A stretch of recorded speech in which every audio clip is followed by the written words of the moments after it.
What if I told you that one of history's most infamous rejected queens wasn't actually the repulsive woman she was made out to be, but rather the victim of one of the most elaborate character assassinations in royal history?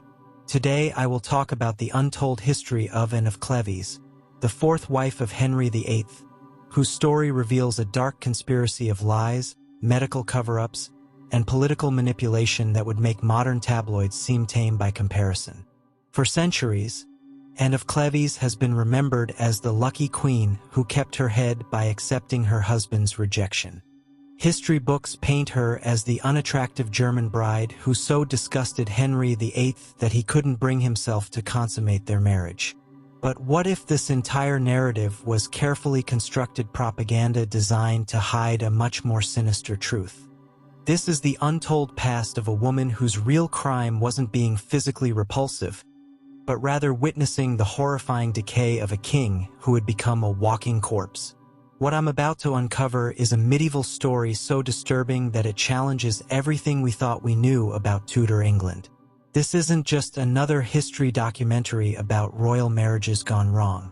This is the story of how power corrupts absolutely, and how the truth can be buried for centuries when it threatens the reputation of a king. In today's world of social media and instant information, it's easy to think that lies and misinformation are modern problems. But Anne's story proves that fake news, victim blaming, and elaborate cover-ups are nothing new. What happened to her could happen to anyone who threatens the ego of someone in power, even today. The year 1540 began with what should have been a celebration, but behind the pageantry of royal wedding preparations, something was literally rotting in the heart of England. Henry VIII, once considered the most handsome prince in Europe, had transformed into something that would have horrified his own subjects if they had known the truth. Contemporary medical analysis of diplomatic reports and court records reveals a king suffering from what modern doctors believe was osteomyelitis, a severe bone infection. The symptoms were devastating. Open wounds on both legs leaked pus and blood continuously. The smell was so overwhelming that courtiers learned to approach from upwind. Foreign ambassadors wrote home describing the necessity of breathing through perfumed handkerchiefs during royal audiences. But here's where this untold story becomes truly dark. Rather than acknowledge his condition, Henry created an elaborate fiction. He blamed everyone and everything else for his problems. His physicians, terrified of suggesting the king might be diseased, went along with increasingly absurd explanations for his condition. What makes this history mystery even more chilling is how Henry's psychological state deteriorated along with his physical health. The combination of constant pain and the opiate medications used to treat it created mood swings, paranoia, and violent outbursts that made him genuinely dangerous to be around. Yet the Tudor propaganda machine worked overtime to maintain the image of a virile, healthy monarch. Think about how this parallels our modern world. How many powerful figures today surround themselves with yes-men who refuse to tell them uncomfortable truths? How many create alternate realities to protect their self-image? Henry VIII was essentially running a 16th century version of a carefully curated social media presence, complete with fake news and alternative facts. Into this toxic environment walked Anne of Cleves, a 24-year-old German princess who had been raised in a culture that valued duty, dignity, and diplomatic protocol. She had spent months preparing for her new role as Queen of England, learning English customs, studying the language, and even practicing English court dances. The marriage negotiations had been handled by Thomas Cromwell, Henry's chief minister, who desperately needed this German alliance to protect England from its Catholic enemies. On paper, it was a perfect match. A Protestant alliance that would strengthen England's position in Europe while providing Henry with his fourth attempt at producing a male heir. But here's what the traditional history books don't tell you. This wasn't a marriage doomed by incompatibility or cultural differences. This was a carefully orchestrated setup designed to fail from the very beginning. When Hans Holbein painted Anne's portrait, He created what by any objective standard was an attractive, dignified woman. Modern analysis of the painting shows someone with pleasant features, intelligent eyes, and the bearing of someone raised in royal courts. Yet Henry, upon seeing this portrait, began building fantasies that no real woman could possibly fulfill. The king's expectations weren't based on reality but on his desperate need for validation. His rotting body and deteriorating mind required constant proof of his desirability. He needed a woman who would swoon at his presence, ignoring the stench and the visible decay, and validate his delusions of irresistible masculinity. What makes this untold past even more disturbing is that Henry's inner circle knew this was impossible. They understood that any normal person meeting the king would struggle to hide their revulsion. Yet they allowed the marriage negotiations to proceed, knowing they were setting an up for failure. The infamous meeting at Rochester has been portrayed in history as a romantic gesture gone wrong. But the truth reveals something far more sinister. When Henry burst into Anne's chambers disguised as a messenger, he wasn't attempting courtly romance. He was conducting a test that Anne was designed to fail. Henry expected instant recognition despite his disguise. He expected swooning adoration despite his appearance and smell. He expected validation of his sexual appeal despite the obvious evidence of his physical decay. When Anne responded with understandable confusion and polite courtesy instead of passionate desire, Henry's narcissistic rage began building. Witnesses later described the king's immediate transformation. His face darkened with fury, his jaw clenched with barely controlled violence. In that moment, Anne's fate was sealed not because of anything she had done, but because she had failed to participate in Henry's delusions about himself. This history mystery reveals how dangerous it can be to fail to validate the ego of someone in power. Anne's crime wasn't being unattractive or unsuitable. Her crime was being a normal human being confronting an abnormal situation. In our modern context, we see similar dynamics play out in toxic relationships, workplace harassment, and political situations where powerful figures demand absolute validation regardless of reality.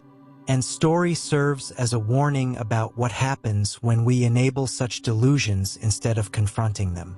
The wedding ceremony on January 6, 1540, was a masterpiece of public deception.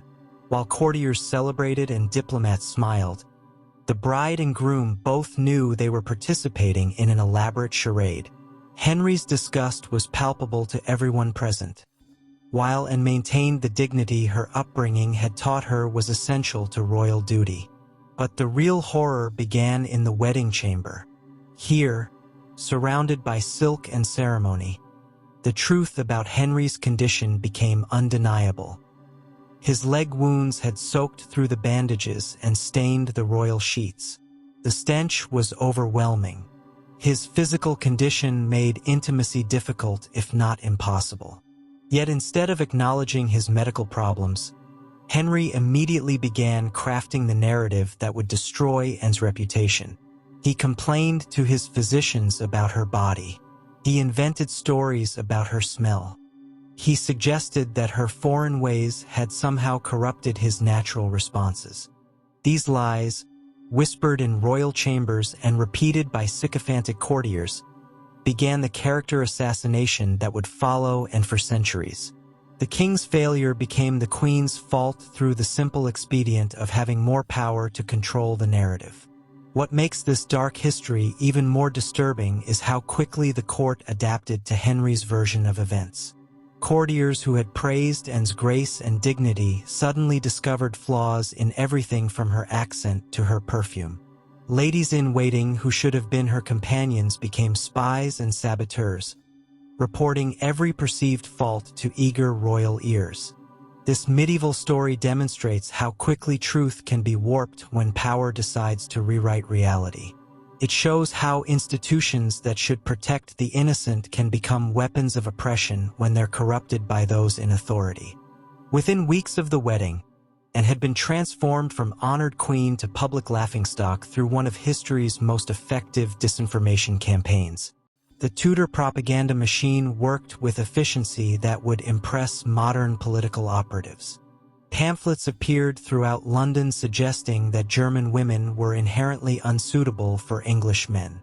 Court poets crafted verses celebrating the superiority of native-born beauties. Even sermon literature began incorporating subtle references to the dangers of foreign influence in English royal bloodlines. This wasn't spontaneous xenophobia. This was a calculated campaign designed to prepare public opinion for the annulment everyone knew must come. Every aspect of Anne's identity, from her clothing to her customs, was weaponized against her. The most insidious part of this character assassination was how it forced Anne to participate in her own destruction. Royal physicians conducted intimate examinations designed to find evidence of the defects Henry claimed to perceive. These medical violations, conducted under the guise of necessity, provided the scientific evidence that would support the king's narrative for posterity. Think about how this parallels modern victim blaming. How often do we see powerful figures who harm others then construct elaborate justifications for their behavior? How often do institutions that should protect victims instead participate in covering up abuse? Anne's story shows us that these dynamics aren't new. They're as old as power itself, and they require the same vigilance today that they did 5 centuries ago. Unlike Henry's other wives, Anne understood that survival required strategic thinking rather than emotional responses. She had observed the fates of Catherine of Aragon and Anne Boleyn. She knew that defiance led to destruction while submission offered the possibility of life. When parliamentary commissioners arrived to discuss the annulment, they found a woman who understood exactly what was being offered: her life in exchange for her dignity. The terms were surprisingly generous, reflecting Henry's genuine fear of the political consequences of executing a German princess. Anne would retain the title of the king's sister, receive substantial lands and income, and maintain a position of honor at court. In exchange, she would publicly acknowledge that her marriage had never been valid, that she remained a virgin, and that Henry's rejection stemmed from legitimate concerns rather than personal spite. The signing of the annulment agreement was a masterpiece of political theater. Anne, dressed in the rich robes her brief marriage had provided, formally renounced all claims to queenly status while Henry's commissioners praised her wisdom and cooperation. But here's what makes this untold history so remarkable. Anne's surrender was actually a victory disguised as defeat.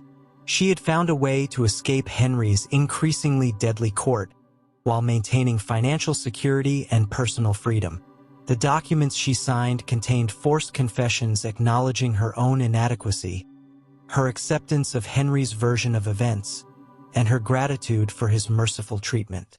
These lies would become historical evidence for generations of scholars who took them at face value, never questioning whether they represented truth or political necessity.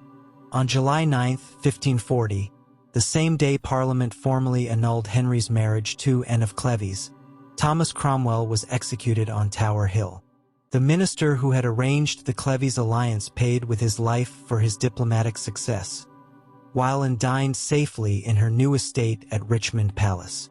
This cruel irony reveals the true nature of Henry's court. The woman who had survived by accepting humiliation lived in comfort and security, while the man who had faithfully served his king was destroyed for doing his job too well. Cromwell's execution served multiple purposes in Henry's paranoid worldview. It provided a scapegoat for the diplomatic embarrassment, satisfied public anger about foreign entanglements, and eliminated the one person who knew all the details about how Henry's rejection of and had been orchestrated. Meanwhile, Henry's marriage to Catherine Howard proceeded with obscene haste, taking place on the very day of Cromwell's execution. The juxtaposition was deliberate. Death and renewal, punishment and reward, the old order destroyed to make way for the new.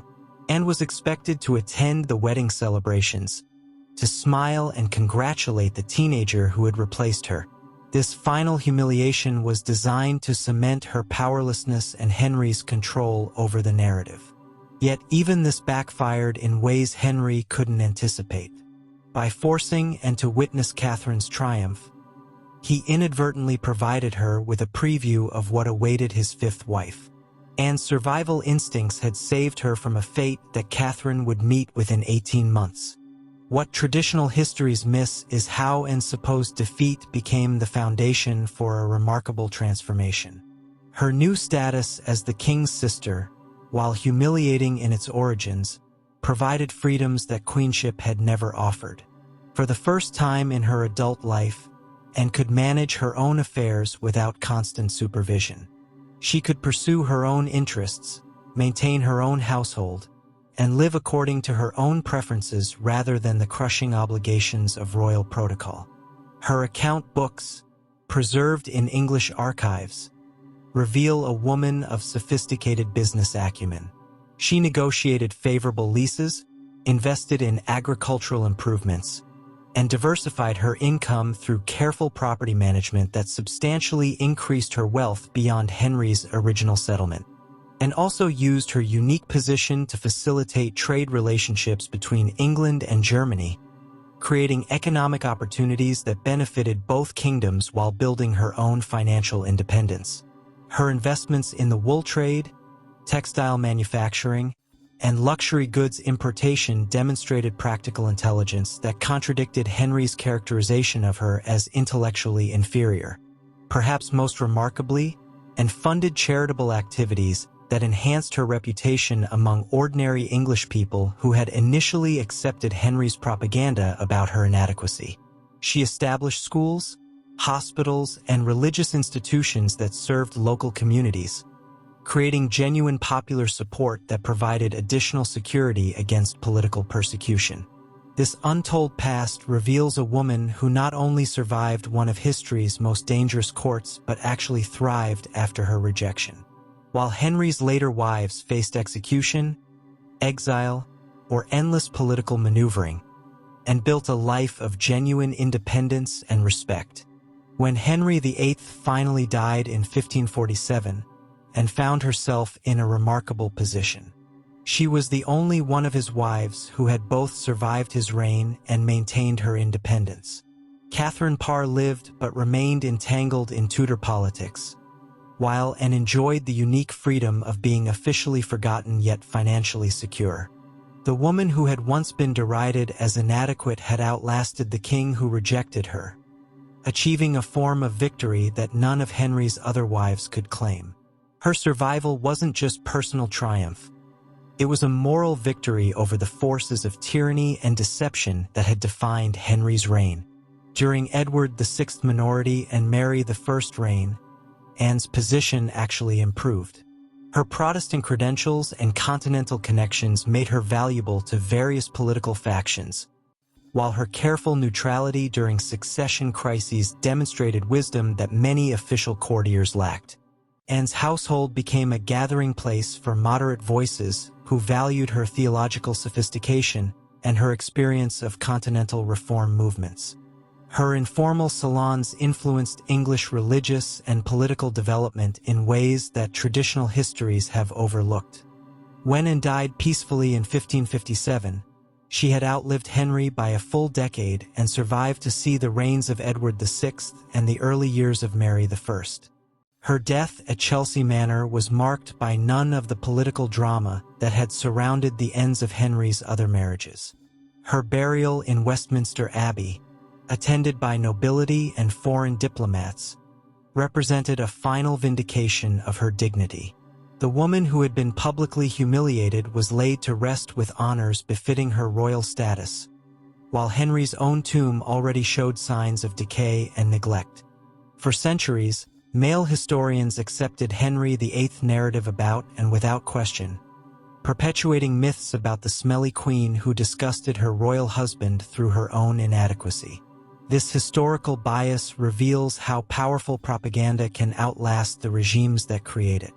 The real story of Anne of Cleves has been buried under layers of Tudor spin, Victorian prudery, and academic laziness. Scholars who should have questioned obvious inconsistencies instead repeated comfortable lies that supported their preconceptions about medieval gender dynamics. Modern forensic analysis of contemporary accounts reveals the truth. The real stench in the Tudor court came not from Anne's body, but from Henry's ulcerated legs and diseased soul. The rot that contemporaries whispered about belonged not to the foreign queen but to the English king, whose vanity and cruelty poisoned everyone around him. This untold story reveals how historical narratives can be shaped by the powerful to hide their own inadequacies and crimes. They show us that what we think we know about the past may be nothing more than propaganda that has been repeated so often it has become accepted truth. Anne's real crime wasn't being physically repulsive or culturally unsuitable. Her crime was witnessing the horrifying reality of a king who had become a monster, both physically and morally. Henry's rejection of her was a projection of his own decay onto an innocent victim. Anne of Cleves' story resonates powerfully in our modern world because the dynamics she faced are still with us today. We see them in toxic relationships where abuse victims are blamed for their own victimization. We see them in workplace situations where whistleblowers are punished while the powerful escape accountability. We see them in political contexts where truth is subordinated to power, where inconvenient facts are buried under layers of spin and alternative narratives. Social media has given these old dynamics new power, allowing character assassination to happen at unprecedented speed and scale. But Anne's story also offers hope. It shows us that dignity and intelligence can triumph over humiliation and abuse when combined with strategic thinking and patient endurance. It demonstrates that sometimes the greatest victory lies not in fighting monsters, but in refusing to become one yourself. Her survival strategy required enormous personal strength and sacrifice, but it ultimately proved more effective than the martyrdom chosen by some of Henry's other wives. She understood that living well is sometimes the best revenge, and that outlasting your enemies can be more satisfying than confronting them. In our current age of information warfare and political polarization, Anne's example reminds us that truth has a way of eventually emerging, even when it's been buried for centuries. It encourages us to look beyond official narratives and question comfortable assumptions about historical events. Most importantly, her story warns us about the dangers of enabling powerful figures who demand validation regardless of reality. It shows us what happens when institutions that should protect the innocent instead become weapons of oppression. What makes Anne of Cleves' story so compelling isn't just the personal drama of royal rejection, but what it reveals about power, truth, and survival in impossible circumstances.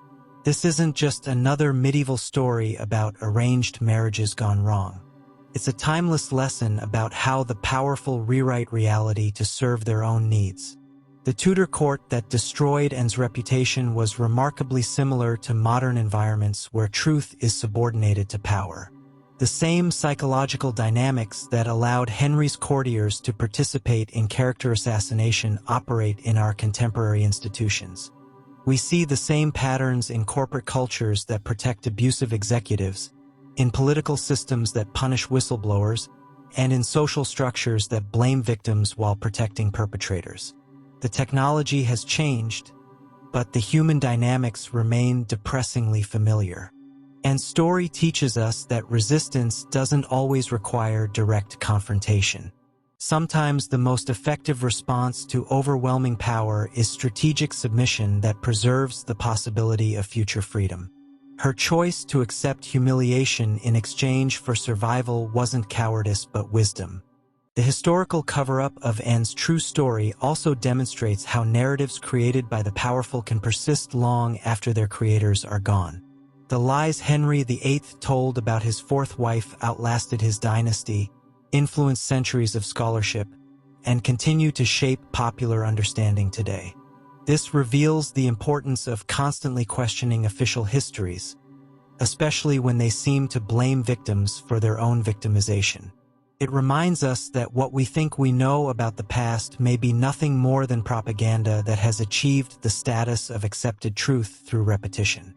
Anne of Cleves' story is ultimately about the triumph of human dignity over institutional cruelty. It's about how an ordinary woman found extraordinary strength in impossible circumstances. It's about how truth can survive even when it's buried under centuries of lies and propaganda. The woman history remembers as Henry VIII's rejected wife was actually something far more remarkable. A survivor who outwitted one of history's most dangerous tyrants and built a life of genuine independence and respect. Her real legacy isn't failure but success, not humiliation but triumph. In our current moment, when truth itself seems under assault and powerful figures routinely escape accountability for their actions, Anne's example offers both warning and hope. It warns us about what happens when we enable those who demand validation regardless of reality. But it also shows us that dignity and intelligence can prevail over power and corruption. The rot in the Tudor court didn't come from Anne of Cleves. It came from a system that protected a diseased king's vanity at the expense of truth and justice. That rot infected everything it touched, destroying innocent lives and corrupting institutions that should have provided protection. But Anne's survival proves that even in the most corrupt systems, individual integrity can find a way to endure. Her story reminds us that sometimes the most powerful act of resistance is simply refusing to be destroyed by those who seek to destroy us. Henry VIII thought he had written the final word on Anne of Cleves when he rejected her as his wife. But history has vindicated her dignity and exposed his cruelty. The king who believed himself invincible was ultimately defeated by the quiet strength of the woman he tried to humiliate. This is the real untold history of Anne of Cleves. Not a story of failure and rejection, but of intelligence, resilience, and ultimate triumph over forces that seemed invincible. It's a story that needs to be told, and one that reminds us that truth, however long buried, eventually finds its way to light. In a world where power still tries to silence truth, where victims are still blamed for their own victimization, and where corruption still masquerades as virtue, Anne of Cleves' story remains as relevant today as it was 5 centuries ago. Her example shows us that dignity doesn't require power, that truth doesn't require official recognition, and that the best revenge against those who try to destroy us is simply to survive and thrive. The woman they called the Queen who kept her head actually won something far more valuable than life itself. She kept her integrity, her independence, and ultimately, her place in history as someone who refused to be defined by the lies others told about her. That's a victory worth celebrating, and a lesson worth remembering at any age. Thank you for joining me on this journey through one of history's most tragic and misunderstood stories. If this story resonated with you, please subscribe to our channel. I am dedicated to uncovering the hidden, untold stories in history. Ring that notification bell, because the next untold story will move you more than this. Until then, question the narratives, listen to the silenced voices, and never stop seeking the truth behind the legends.